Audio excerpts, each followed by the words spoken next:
நண்பர்கள் அனைவருக்கும் வணக்கம்.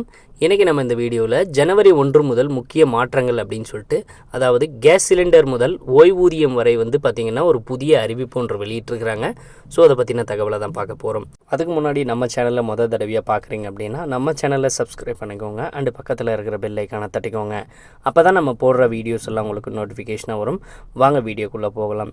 ஸோ இப்போ என்ன சொல்லியிருக்காங்க அப்படின்னு பார்த்தீங்கன்னா, அமேசான் பிரைம் உறுப்பினர்களுக்கான புதிய விதிகள், ஓய்வூதியம் பெறுவதில் மாற்றங்கள், UPI 123 பேயின் புதிய பரிவர்த்தனை வரம்பு அப்படின்னு சொல்லிட்டு புதிய மாற்றங்களை கொண்டு வந்திருக்கிறாங்க. ஸோ அதை பற்றி இந்த வீடியோவில் பார்த்துடலாம். ஸோ இப்போ பார்த்திங்கன்னா ஜனவரி 1, 2025 இன்னும் சில நாட்களில் புத்தாண்டு பிறக்க உள்ளது.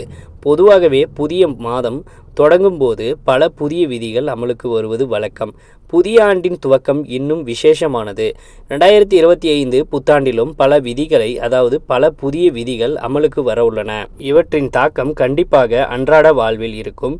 LPG சிலிண்டர் விலை, கார் விலை, ஓய்வூதிய விலைகள், அமேசான் பிரைம் மெம்பர்ஷிப் போன்ற UPI 123 பேயின் விதிகள் மற்றும் FT விதிகளின் ஆகியவை இதில் அடங்குமாகும். ஒவ்வொரு மாதமும் பார்த்திங்கன்னா முதல் தேதியில் எண்ணெய் சந்தைப்படுத்தும் நிறுவனங்கள் LPG விலையை மதிப்பாய்வு செய்கின்றன. இருப்பினும் கடந்த சில மாதங்களாக வீட்டு உபயோக சிலிண்டர் விலையின், அதாவது 14.2 கிலோ விலையில் மாற்றம் இல்லை.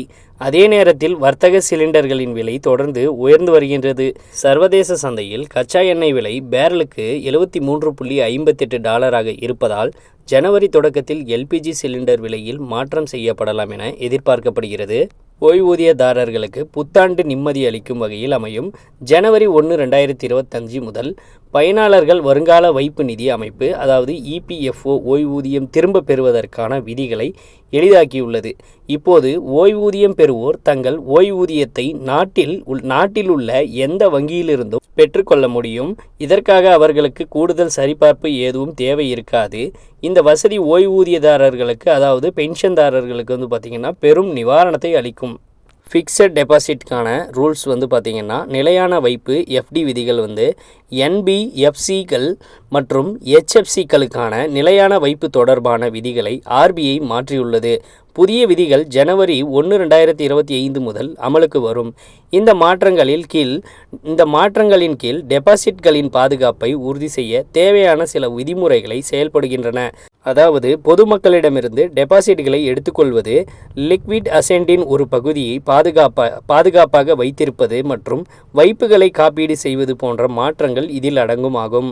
UPI 123 பேயின் புதிய பரிவர்த்தனை வரம்பு பார்த்திங்கன்னா, பிக்சர் போன் பயனர்களுக்காக இந்திய ரிசர்வ் வங்கி RBI அறிமுகப்படுத்திய UPI 123 பே சேவையில் பரிவர்த்தனை வரம்பு அதிகரிக்கப்பட்டுள்ளது. முன்னதாக இந்த சேவையின் கீழ் அதிகபட்சமாக ரூபாய் 5,000 வரை பண பரிவர்த்தனை செய்ய வரம்பு இருந்தது. ஆனால் இப்போது இந்த வரம்பு ரூபாய் 10,000 அதிகரிக்கப்பட்டுள்ளது. இந்த வசதி ஜனவரி 1, 2025 முதல் அமலுக்கு வரவுள்ளதாக தெரிவிக்கின்றனர். ஸோ கண்டிப்பாக பார்த்திங்கன்னா இந்த அப்டேட் உங்களுக்கு பயனுள்ளதாக இருக்கும் நம்புகிறோம். உடனுக்குடன் நம்மளுடைய அப்டேட்ஸை தெரிஞ்சுக்கணும் அப்படின்னா நம்ம சேனலோடு தொடர்ந்து இணைந்திருங்கள். நன்றி, வணக்கம்.